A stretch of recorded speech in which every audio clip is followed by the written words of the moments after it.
The great thing about studying media, it is studying culture. The title of my project is Immersive Flow, Narrative Through Interactivity.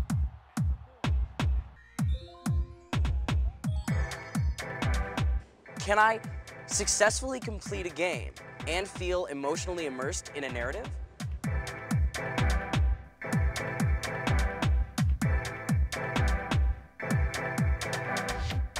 It's an old argument, and I used the opportunity of this project to look at it in a couple of new ways.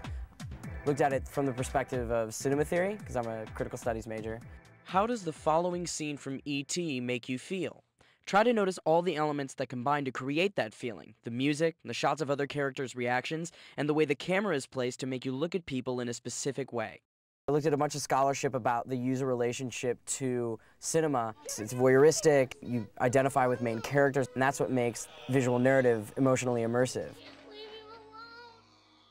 At the same time, I looked at video games and what makes them interesting to play. When you're watching something on a screen, interacting with it and putting yourself into it actually takes you out of emotional immersion with it. It's a question of identifying with a character as opposed to having unity with a character. In a video game interactive setting, it's not necessarily very conducive to that kind of emotional attachment. Players in the trance are often completely unresponsive to outside stimulus, and if they do respond, it negatively affects their performance in the game, and they may respond with something that makes absolutely no sense.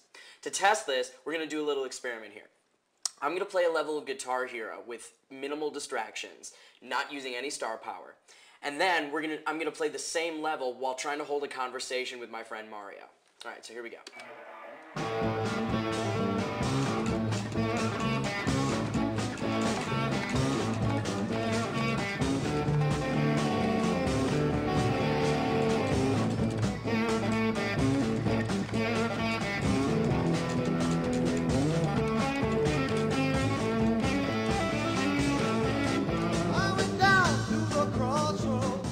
124, 164. Not bad.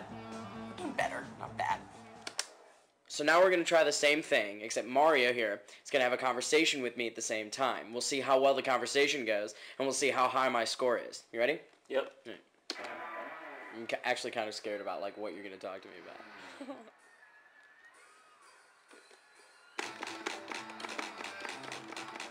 So, Evan, whatever happened with your last girlfriend, man? My last girlfriend? We broke up. She seemed like a really nice girl. I don't know how you let her go.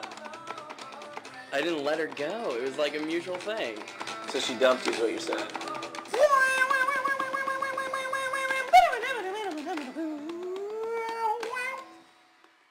And so the next question is, how can we make it that way? And so you have a really rich game playing experience and you can have a really rich narrative experience all at the same time.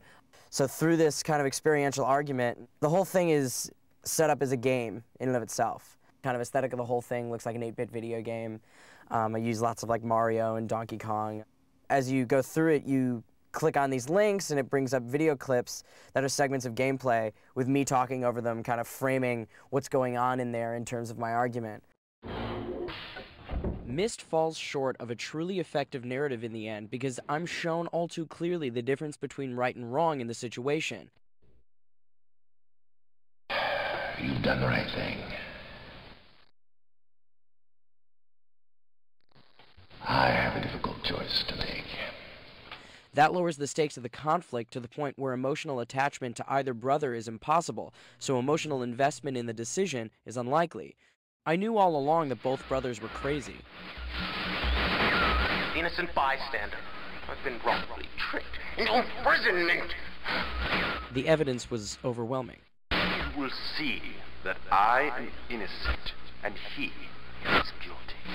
But once I found out that the game agreed with me and was going to make the most important decision of the game for me, My sons have betrayed me. I know what I must do. I found myself asking why I came to Myst in the first place.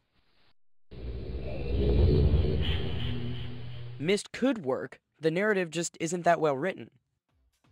That was a great way to bring my argument home that I wouldn't have been able to do if I was just writing a paper. Made it a lot more effective. You get linked out to other games on the web. You play Tetris, you play Pong, and you also get to experience what I think are failed attempts at interactive narratives.